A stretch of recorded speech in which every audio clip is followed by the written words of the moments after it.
Matagal nang nakikipag-usap sa akin si Olivia. Di daw siya masaya dito. Gusto kanyang iwan. Ako sinubukan ko siyang pigilan pero talagang yun ang gusto niyang mangyari. Gusto niyang umalis. Hindi ko maintindihan. Bakit di siya nagpaalam? Kasi hindi kanya mahal. Hindi mo ba naiintindihan? Si Clark lang ang laman ng puso niya. Sinubukan kanyang mahalin pero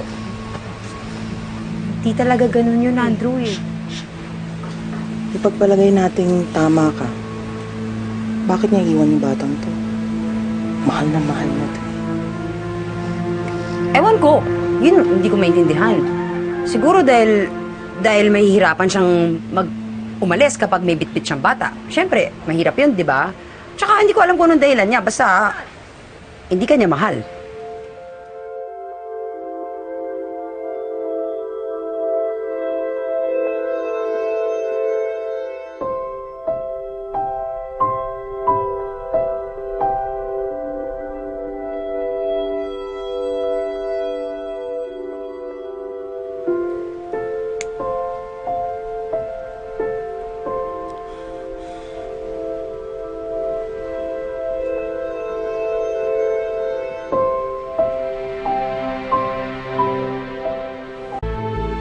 Olivia, please, sagutin mo yung tawag ko.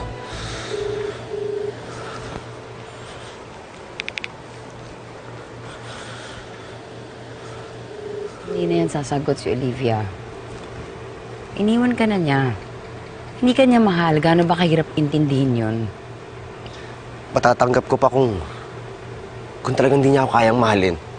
Pero yung basta niya iwanan yung anak niya, imposible. Tinakasan niya yung pamilya niya para sa bata, para iligtas yung bata. Gano'n naman talaga si Olivia, di ba? Sarili lang niya iniisip niya. Siguro ngayon na-realize na kung gaano kahirap yung responsibilidad na pagiging isang ina. Pero hindi niya tatalikuran yung sarili niyang anak. Kung ano maniwala sa akin, gusto mo, bukas na bukas, puntahan natin siya.